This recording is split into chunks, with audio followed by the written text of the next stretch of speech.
আমরা আছি, আমাদের সাথে রয়েছেন লালপুরের বিএনপি অন্যতম কয়েকজন ব্যক্তিত্ব নেতৃত্ব। আমরা প্রথমে ওনাদের সাথে একটি পরিচয় হব, তারপর দেশের যে বর্তমান প্রাসঙ্গিক প্রসঙ্গ এবং আপনারা জানেন 12ই ফেব্রুয়ারিতে অনুষ্ঠিত হতে যাচ্ছে আমাদের গণভোট এবং জাতীয় সংসদ নির্বাচন, সেই সম্পর্কে আমরা আলোচনা করব, আমাদের নেতৃবৃন্দের কাছ থেকে জানবো এবং এই নির্বাচনটি আমাদের দেশের জন্য জাতির জন্য কতটুকু গুরুত্বপূর্ণ তা আমরা তুলে ধরব। আমরা প্রথমে পরিচয় হব, এখানে রয়েছেন মোহাম্মদ শফিকুল ইসলাম সাহেব, যে অন্যতম সদস্য লালপুর ইউনিয়ন বিএনপি, ওর সাথে একটু পরিচয় হয়। কেমন আছেন আপনি? তারপর আমরা পরিচয় হব মোহাম্মদ ইউনুস মিয়া, উনি সমাজ কল্যাণ সম্পাদক লালপুর ইউনিয়ন বিএনপি। জনাব ইউনুস মিয়া সাহেবের সাথে আমরা পরিচয় হব। কেমন আছেন? ধন্যবাদ। তারপর আমরা পরিচয় হব মোহাম্মদ সোহেল মিয়া, উনি সাংগঠনিক সম্পাদক লালপুর ইউনিয়ন বিএনপি। কেমন আছেন আপনি? জি আলহামদুলিল্লাহ ভালো আছি, আপনি কেমন আছেন? জি ভালো আছি। প্রিয় দর্শক এবং দেশবাসী, আমাদের জন্য অত্যন্ত গুরুত্বপূর্ণ যে প্রসঙ্গটি 12ই ফেব্রুয়ারি নির্বাচন, সেই নির্বাচনের আপনারা জানেন ইতিমধ্যেই গতকাল 29 ডিসেম্বর প্রত্যেকের মনোনয়ন পত্র জমা দেওয়ার তারা দিয়ে ফেলেছেন অলরেডি।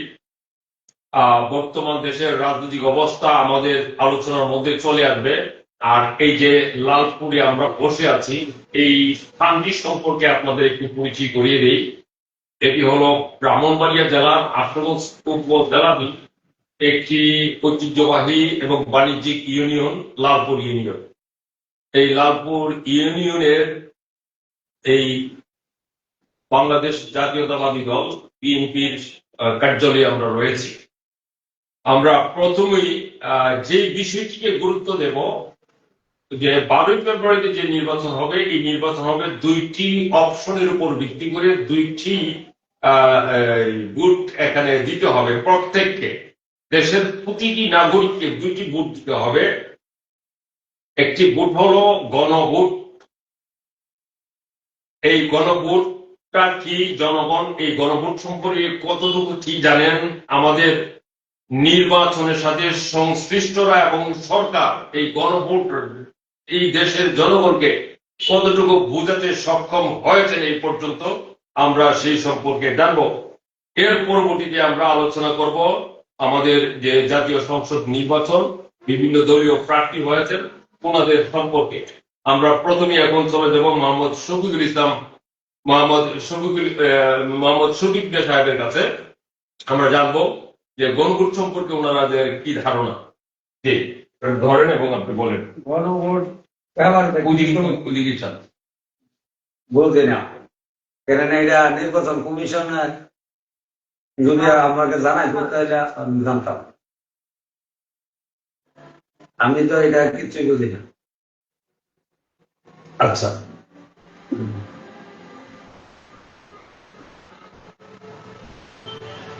প্রিয় দর্শক, গণভোট সম্পর্কে কোনো ধারণা নাই ওনাদের, যে এই জিনিসটি ওনারা বললো। আপনাদেরকে বলে রাখি, আমাদের সামনে আমাদের কাছে ইতিমধ্যেই গণভোট কিসের উপরে হবে এর একটি ব্যালট পেপার আমাদের কাছে আছে। ব্যালট পেপারের উপরে যা লেখা আছে সেটি আপনাদেরকে একটু বলি। প্রথমেই যে গণপ্রজাতন্ত্রী বাংলাদেশের যে 12/2 যে দ্রষ্টব্য, সেই অনুপাতে সেই অনুসারে সেই রেফারেন্সে বলা আছে, আপনি কি জুলাই জাতীয় সনদ সংবিধান সংস্কার বাস্তবায়ন আদেশ 2025 এবং জুলাই জাতীয় সনদে লিপিবদ্ধ সংবিধান সংস্কার সম্পর্কিত নিম্নলিখিত প্রস্তাব সমূহের প্রতি আপনার সম্মতি জ্ঞাপন করিতেছেন অথবা না। এখন এই যে এই জিনিসটা আমি বললাম, আপনারা বুঝতে পারছেন? আমি যে পড়লাম আপনারা কতটুকু কি বুঝছেন আমাকে জানাবেন, কমেন্ট করেও জানাবেন। পাশাপাশি এই হ্যাঁ নায়ের অপশনে প্রথম ক অপশনে রয়েছে নির্বাচনকালীন তত্ত্বাবধায়ক সরকার, নির্বাচন কমিশন এবং অন্যান্য সাংগঠনিক প্রতিষ্ঠান জুলাই সনদ বর্ণিত প্রক্রিয়ার আলোচনায় গঠন করা হইবে। জুলাই সনদে বর্ণিত প্রক্রিয়ার আলোচনায় গঠন করা হইবে। এটা হলো ক একটি অপশন। দুই খ অপশনে রয়েছে আগামী জাতীয় সংসদ হইবে 2 কক্ষ বিশিষ্ট। এই 2 কক্ষ বিশিষ্ট যে সংসদ হবে, এই সংসদের মধ্যে সারা বাংলাদেশে যে সমস্ত ভোটাররা ভোট দেবেন, এতে করে আনুপাতিক হারে 100 জন নিয়ে একটি উচ্চ কক্ষ গঠিত হবে। ওই উচ্চ কক্ষ গঠিত যে হবে, উচ্চ কক্ষ এই যে প্রাপ্ত সকল ভোটে আনুপাতিক হারে 100 জন সদস্য নিয়ে উচ্চ কক্ষ গঠিত হবে। এই উচ্চ কক্ষ সংবিধান সংশোধন করতে হলে এই উচ্চ কক্ষের 100 জনের সংখ্যাগরিষ্ঠ সদস্যদের মতামত দরকার লাগবে। এরকম আরো অপশন রয়েছে, সেই অপশন নিয়ে আমরা পরে আলোচনা করব। এই পর্যায়ে আমরা যাব জনাব মোহাম্মদ ইউনুস মিয়া সাহেবের কাছে, যিনি সমাজ কল্যাণ সম্পাদক লালপুর ইউনিয়ন বিএনপি। কি ভাবছেন ওনারা গণভোট নিয়ে, এবং গণভোট নিয়ে ওনাদের ধারণা কিরকম আমরা জানবো। আসসালামু আলাইকুম। গণভোট একটা দেশের মূল্যবান সম্পদ। জনগণের ভোট প্রয়োগ করার একটা হিসাব নিকাশ। এই ভোটের মাধ্যমে বাংলাদেশের জনগণের একটা শান্তি বয়ে আনবে। এটা আমরা সঠিকভাবে যাতে ভোটটা প্রয়োগ করতে পারি, আমাদের এই দেশবাসীর কাছে এবং জনগণের কাছে এই জিনিসটা পৌঁছায় দেওয়ার দরকার। এবং তার পাশাপাশি আমাদের জনপ্রিয় যে নেত্রী এবং নেতা আছেন, তাদের মাধ্যমে সম্পূর্ণভাবে গণভোটটা যে কি, জনগণকে যে সুন্দরভাবে ভালোভাবে সুভাবে বুঝাই দেয়, সেটা আমরা প্রত্যাশা করি। তার পাশাপাশি আমরা দেশের একটা মূল্যবান একটা হিসাব কিতাব আছে, তাই বলে আমি শেষ করলাম। আচ্ছা, ঠিক আছে। এখন গণভোট সম্পর্কে ওনাদের যে অনুভূতি ভাবনাটুকু জানালেন, পাশাপাশি আমরা বলতে চাই এই গণভোটের মধ্যে আপনি কি, অর্থাৎ গণভোটের মূল অপশনটা হলো জুলাই সনদ। জুলাই সনদটা যে নিয়ে আসা হচ্ছে, জুলাই সনদে কি আছে না আছে এটি কিন্তু এখনো জনগণ স্পষ্ট নয়। কি আছে জুলাই সনদে আপনারা কি জানেন? জি না।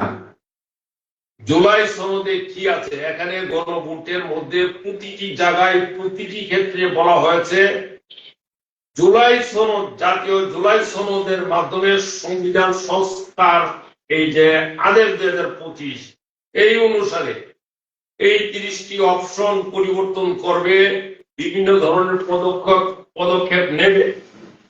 এখন জনগণ যদি এই জুলাই সনদ সম্পর্কে না থাকে, তাহলে গণভোট সম্পর্কে জানবে না।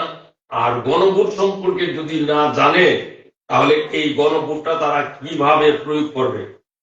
তারা এখন একচেটিয়াভাবে যদি হাতে গণভোট দেয়, তাহলে কিন্তু আসলে তারা বুঝে শুনে দিচ্ছে না, কিতে তারা মতামত পোষণ করছে। আর যদি জনগণ নাতে ভোট দেয়, তাহলে পরে কি হবে? আমরা যেটা প্রত্যাশা করছি, বাংলাদেশের যে বর্তমান সংবিধান এখনো রয়েছে, যে সংবিধান অনুসারে দেশ চলছে, এই গণভোটের মধ্যে যদি জনগণ না ভোট দেয়, তাহলে জাতীয় সংসদ নির্বাচনের বৈধতা কতটুকু থাকে? এখন জনগণ এই গণভোট সম্পর্কে আমাদের যে নির্বাচন কমিশন রয়েছে, প্রধান নির্বাচন কমিশন সহ অন্যান্য নির্বাচন কমিশনার যারা রয়েছেন, তারা কি গণভোট সম্পর্কে সুস্পষ্ট ধারণা রাখে কিনা? আজ এই প্রশ্নটি কিন্তু অত্যন্ত কঠিন চ্যালেঞ্জ ভাবে দেখা দিয়েছে। কারণ তাদের দায়িত্ব হলো জনগণকে গণভোট সম্পর্কে সহজভাবে বলা। যেমন এর আগে কয়েকটি নির্বাচন ওনারা করেছেন, দেখেছেন যে হানা ভোট, আপনি কি ইমুককে চান, ইমুককে কি চান না। যেমন জিয়াউর রহমান একটি হানা ভোট দিয়েছিলেন, আপনারা কি জিয়াউর রহমানকে চান কি চান না, এটা কিন্তু জনগণ সহজে বুঝেছিল, হাতে ভোট নাতে ভোট। কিন্তু এখন বিভিন্ন এখানে অপশন দেওয়া আছে, যে অপশন গুলো পড়ারও অনেক কঠিন, বোঝাটাও তো আরো দুঃসাধ্য। এই জন্যই আমরা বলছি যে নির্বাচন কমিশন যারা নির্বাচন আয়োজন করবে তারা কি গণভোট সম্পর্কে জানে, কতটুকু জানে, যদি জানে তাহলে এই গণভোটের ধারণাটা একেবারে সহজভাবে জনগণের কাছে পরিষ্কার করবে যে হাতে ভোট দিলে কি হবে, নাতে ভোট দিলে কি হবে। নাতে ভোট দিলে কি জাতীয় সংসদের নির্বাচন বৈধতা থাকবে? নাতে ভোট দিলে, নাতে ভোট দিলে তো মানে জাতীয় সংসদ নির্বাচন বৈধতা থাকে, বৈধ পাবে আমরা বুঝি। কিন্তু যদি এখানে না পাস করে এই গণভোটে 12 ফেব্রুয়ারির নির্বাচনে যদি না পাস করে, তাহলে জাতীয় সংসদের যে নির্বাচনটা সেই নির্বাচন কি বৈধতা পাবে? নির্বাচনের কি কোন মানে যুক্তিসঙ্গত সাংবিধানিক কোন গ্রহণযোগ্য, জনগণের গ্রহণযোগ্য কোন সমর্থন থাকে কিনা, সেই ব্যাপারটিও নির্বাচন কমিশনের দায়িত্ব রয়েছে বিষয়টি পরিষ্কার করার। পাশাপাশি সরকারের দায়িত্ব রয়েছে, যেটি ডক্টর মোহাম্মদ ইউনূস প্রধান উপদেষ্টা, ওনার দায়িত্ব রয়েছে এত রক্তপাতের বিনিময়ে দেশ স্বাধীন হলো একটি শোষণমুক্ত বাংলাদেশ গড়ার জন্য। যে শোষণমুক্ত বাংলাদেশ হয়নি বিদায় আবার জুলাইয়ের বিপ্লব হয়েছে, জুলাইয়ের গণ আন্দোলন হয়েছে, জুলাইয়ের অভ্যুত্থান হয়েছে। জুলাইয়ের কোর চাওয়া কি? শোষণমুক্ত বাংলাদেশ, বৈষম্য মুক্ত বাংলাদেশ। এই গণভোটের অপশন যে রাখা হয়েছে, জুলাই সনদ যে রাখা হয়েছে, সেখানে কোন অপশনে কোথায় আছে যে বৈষম্য বিরোধী শোষণ মুক্ত বাংলাদেশ প্রতিষ্ঠা করা হবে, নাকি শুধু কিছু রাজনৈতিক দলের মানে মতামত নিয়ে, তাদের সুবিধাজনক মতামত নিয়েই এই জুলাই সনদটি প্রণয়ন করা হয়েছে? এটিও জাতিকে পরিষ্কার করবেন। প্রিয় দর্শক, আজ এই গণভোটের প্রশ্নগুলি এ পর্যন্ত রাখলাম নির্বাচন কমিশন এবং সরকারের কাছে এই প্রশ্নটি রেখে। এখন আমরা আসবো আমাদের জাতীয় সংসদ নির্বাচন, 13তম জাতীয় সংসদ নির্বাচন। এই নির্বাচনের আজ 12 ফেব্রুয়ারিতে অনুষ্ঠিত হবে। আজ হলো 30 ডিসেম্বর 2025। সামনে মাত্র জানুয়ারি মাসটা রয়েছে এবং নির্বাচনী প্রচারণা চালাতে পারবে প্রার্থীরা। 22 তারিখে প্রতীক পাবে। 22 তারিখে প্রতীক পাওয়ার পরে 9 ফেব্রুয়ারি পর্যন্ত প্রচারণা চালাতে পারবে। ইতিমধ্যে আমরা অনেক প্রার্থী এখানে দেখছি, যেমন বাংলাদেশ জাতীয়তাবাদী দলের জাতীয় ঐক্য থেকে প্রার্থী হয়েছেন এই ব্রাহ্মণবাড়িয়া 2 নির্বাচনী এলাকায় আক্রমণ সরাই থেকে জুনায়েদ আল হাবিব, উনার প্রতীক হলো খেজুর গাছ, উনি জুটের প্রার্থী হয়েছেন। আর বাংলাদেশ জামাতে ইসলামের প্রার্থী হয়েছেন মোবারক হোসেন আকন, আর অন্যান্য আরো রাজনৈতিক দলের প্রার্থী রয়েছেন এবং স্বতন্ত্র প্রার্থীও রয়েছেন। আমরা সেই সম্পর্কে জানবো এখানকার যে নেতৃবৃন্দ আছেন ওনাদের কাছ থেকে। প্রথমে আমরা এই ব্যাপারে আলোচনা করতে যাব জনাব মোহাম্মদ সোহেল সাহেব। উনি সাংগঠনিক সম্পাদক হিসেবে লালপুর ইউনিয়ন বিএনপির দায়িত্বে রয়েছেন। প্রিয় দর্শক, চলুন। বিসমিল্লাহির রহমানির রহিম। আমি লালপুর ইউনিয়ন বিএনপির সাংগঠনিক সম্পাদক। আমার দল বাংলাদেশ জাতীয়তাবাদী দল বিএনপি। আমরা শহীদ প্রেসিডেন্ট জিয়াউর রহমানের আদর্শে লাভে দিতে বিশ্বাস করি, জিয়া পরিবারের আদর্শে লাভে দিতে বিশ্বাস। আমরা প্রত্যাশা করেছিলাম যে আমাদের একজন দলীয় প্রার্থী আছে, কারণ দুর্গতভাবে আমাদের একজন প্রার্থী দিয়েছে, যিনি হইল একজন আত্মখ্যাত আলেম। উনি আমাদের ভোটের একটি অংশ, অংশ বিএনপির পরে। তবে ওনার মার্কা হিঁদুর গাছ। আমার বিশ্বাস বিএনপিকে জয়যুক্ত করতে জোটের বাইরে বিএনপির কোন নেতা কর্মী হইতে জনসাধারণ কেউ বিএনপির বিপক্ষে যাবে। সে স্বতন্ত্র প্রার্থী যত রূপে রঙেরই হোক আর যত ধার্মিকই হোক, তার পক্ষে কেউ কাজ করবে।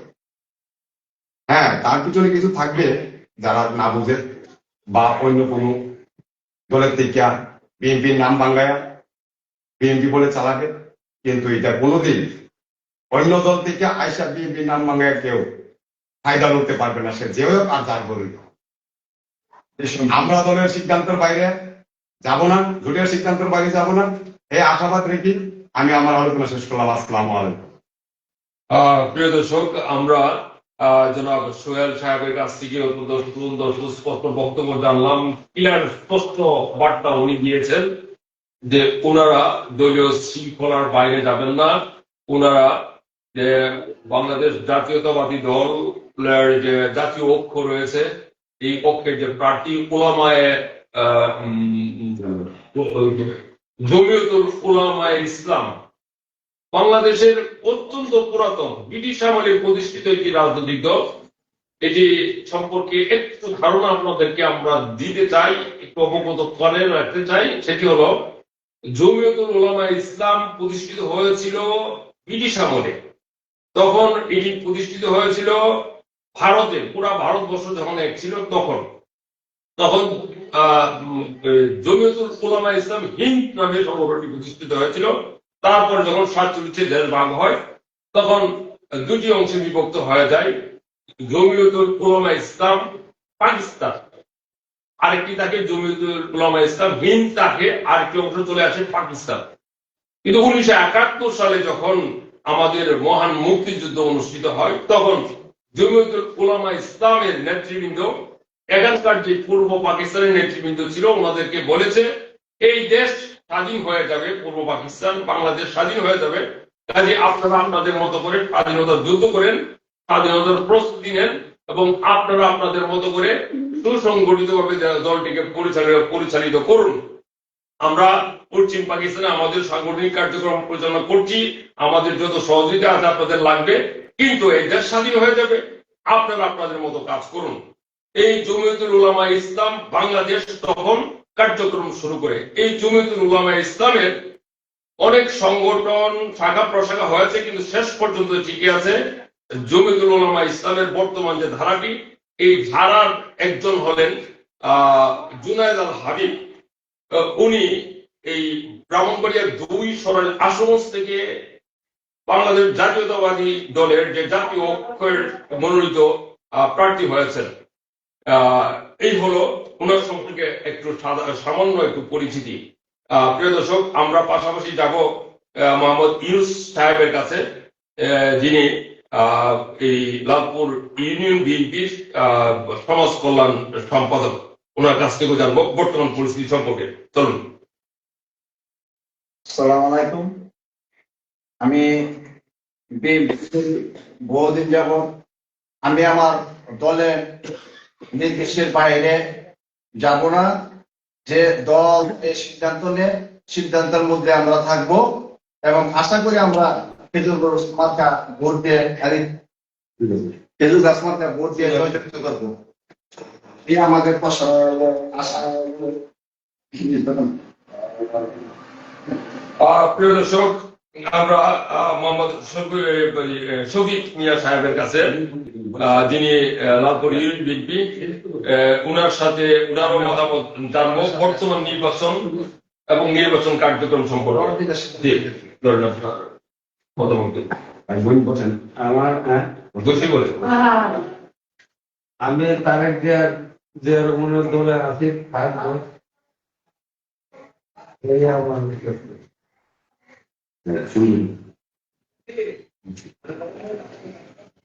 প্রিয় দর্শক, এই যে নির্বাচনটি, এই নির্বাচনটি দেশ এবং জাতির জন্য কতটুকু গুরুত্বপূর্ণ আপনারা বুঝতে পারছেন। আর আমরা পাশাপাশি বলে রাখি যে সংশ্লিষ্ট যারা রয়েছেন এই দেশের নাগরিক হিসাবে, একজন সচেতন সাংবাদিক হিসেবে এবং মিডিয়ার প্ল্যাটফর্ম থেকে আমরা কথা বলছি, যেহেতু আমরা পথে ঘাটে হাটে মাঠে মানুষের সাথে সবসময় মানুষের সুখ দুঃখে মিশে কাজ করে আসছি। আমরা জানি জনগণের কি দুঃখ, জনগণের কি সমস্যা। জনগণের প্রধান 3টি সমস্যা রয়েছে এই বাংলাদেশের প্রত্যন্ত অঞ্চলের তৃণমূল পর্যায়ের মানুষের। মূল 3টি সমস্যা রয়েছে। এর একটি সমস্যা হলো নিরাপত্তা। প্রধান যে সমস্যাটি এটি হলো নিরাপত্তা। 2 নম্বর যে সমস্যাটি এটি হলো মূল্যায়ন। মানুষ যে যার যার মূল্যায়ন পাওয়ার দরকার, মূল্যায়ন পাওয়ার দরকার, সেই মূল্যায়ন কিন্তু মানুষ পাচ্ছে না, পায়নি। যেটি আমাদের স্বাধীনতারও আকাঙ্ক্ষা ছিল, 24-এর গণঅভ্যুত্থানেরও আকাঙ্ক্ষা ছিল। পাশাপাশি আরেকটি সমস্যা হলো অর্থনৈতিক অবস্থার উন্নয়ন। মূলত এই 3টির জন্যই মানুষ যুগের পর যুগ সংগ্রাম করে আসছে। একটি হলো নিরাপত্তা, স্পষ্টভাবে বলে রাখি, একটি হলো নিরাপত্তা, আরেকটি হলো মূল্যায়ন, মর্যাদা, সম্মান যে জিনিসটি, আরেকটি হলো অর্থনৈতিক অবস্থার উন্নয়ন। এই জিনিসগুলা পাওয়ার জন্যই যুগে যুগে এই দেশের মানুষ লড়াই সংগ্রাম করে আসছেন এবং এই 3টি বিষয় অর্জন করার জন্য তারা বিভিন্ন রাজনৈতিক দলের কর্মী হয়েছেন, সমর্থক হয়েছেন, নেতা হয়েছেন, নেতৃত্ব দিয়েছেন। কিন্তু একেবারে এই 3টির বাইরে আমাদের এই গ্রাম বাংলা সহ সাধারণ মানুষের এর বাইরে কোনো চাওয়া নাই। তারা দুর্নীতি করে কোটিপতি হয়ে যাবে এরকম কোনো চাওয়া পাওয়া তাদের নাই। আমাদের সাধারণ জনগণ এই 3টি চাওয়ার বাইরে তাদের কোনো চাওয়া নাই। নিরাপত্তা, সম্মান, মর্যাদা এবং আরেকটি হলো অর্থনৈতিক অবস্থার উন্নয়ন। যে বিভিন্ন ধরনের সংসারের বোঝা তাদের মাথার মধ্যে আছে, এই সংসারের বোঝাগুলা তারা কাভার করতে, সন্তানদের চাকরির ব্যবস্থা করতে, কর্মসংস্থান করতে এবং নিজেরা ব্যবসা বাণিজ্য করে একটি ভালো একটি অবস্থানে থাকতে লড়াই সংগ্রামটা করে আসছেন।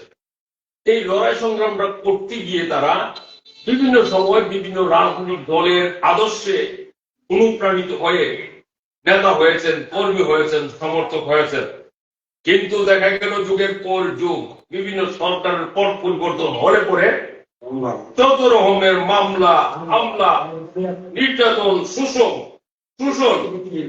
এই আমাদের এই সাধারণ মানুষদের উপর এসে পড়ে। এই যে বিগত 15টি বছরের মধ্যে আমরা প্রথম 5টি বছর যদি বাদ দেই, 2009 থেকে 2014, তারপরের যে সময়টা ছিল 2014 থেকে 2024 পর্যন্ত এই সাধারণ মানুষ চরম নিরাপত্তাহীনতায় ভোগ করে ছিল। কিন্তু তারা চেয়েছিল কি? নিরাপত্তা, সম্মান এবং অর্থনৈতিক অবস্থার উন্নয়ন। এই 3টির অবনতি হয়েছে প্রতিটি ধাপে ধাপে, প্রতিটি পর্যায়ে। এখন আপনি বিএনপি বলুন, আওয়ামী লীগ বলুন, জাতীয় পার্টি বলুন, জামাতে ইসলামী বলুন, প্রত্যেক দলের কাছ থেকে আমাদের মানুষ যেটি চায় সেটি হলো নিরাপত্তা, সম্মান এবং অর্থনৈতিক অবস্থার উন্নয়ন। এই 3টি কিন্তু দৃশ্যমান। কতিপয় লোকের সুবিধা বৃদ্ধি ছাড়া আমাদের সংখ্যাগরিষ্ঠ মানুষের, এদেশের সকল মানুষের এই 3টি চাহিদা পূরণ করার লক্ষ্যে কোন সরকার কাজ করেনি। আমাদের সামনের যে নির্বাচন, এই নির্বাচনে প্রত্যাশা জনগণের এই পর্যায়ে এসে এই 3টি লক্ষ্য জনগণের নিরাপত্তা, মূল্যায়ন এবং অর্থনৈতিক অবস্থার উন্নয়ন, সেই লক্ষ্যে কাজ করবে আগামীর যে সরকার আসবে, নির্বাচনের মাধ্যমে যে সরকার আসবে, যে সরকারই আসুক। আমরা জানবো জনাব সোহেল সাহেবের কাছ থেকে এই সম্পর্কে। জি, আমার দীর্ঘ বিশ্বাস, তারুণ্যের অহংকার তারেক রহমান, উনি শহীদ প্রেসিডেন্ট জিয়াউর রহমানের সুযোগ্য সন্তান। ওনার পিতা বাংলাদেশে রাষ্ট্র ক্ষমতা গ্রহণ করার সময় দুর্নীতি, স্বজনপ্রীতি এগুলিতে দৃঢ়ভাবে ছিল। আমার পিতা মহেন্দ্র কুমার মাস্টার লালপুর ইউনিয়ন বিএনপির প্রতিষ্ঠাতা সাধারণ সম্পাদক ছিল। আমি আমার পিতার কাছে শুনেছি এবং এখন দেশবাসীর কাছে শুনি, আমার বিশ্বাস জনাব তারেক রহমান এদেশে সকলের জন্য কর্মস্থান করবে, দেশের উন্নয়ন করবে, প্রত্যেকটা নাগরিকের জীবন নিরাপত্তার দায়িত্ব নিবে। আমার এই আশাবাদ ব্যক্ত করি এবং আমি আল্লাহ পাক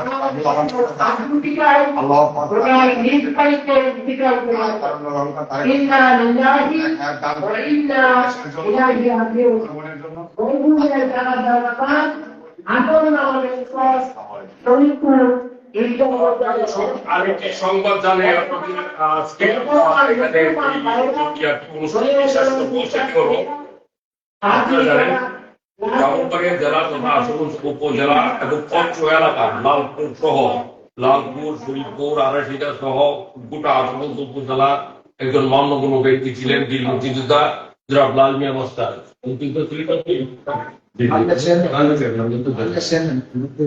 লাল মিয়া চেয়ারম্যান, শরীফপুর ইউনিয়নের সম্মানিত চেয়ারম্যান লাল মিয়া চেয়ারম্যান, উনি আজ ইন্তেকাল করিয়াছেন। ইন্না লিল্লাহি ওয়া ইন্না ইলাইহি রাজিউন।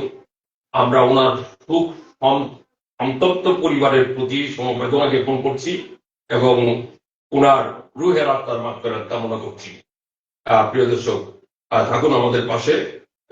আমরা জানাতে থাকবো একেবারে সর্বশেষ বিশ্লেষণ এবং জনমানুষের কথা আপনাদের সামনে। ধন্যবাদ সবাইকে।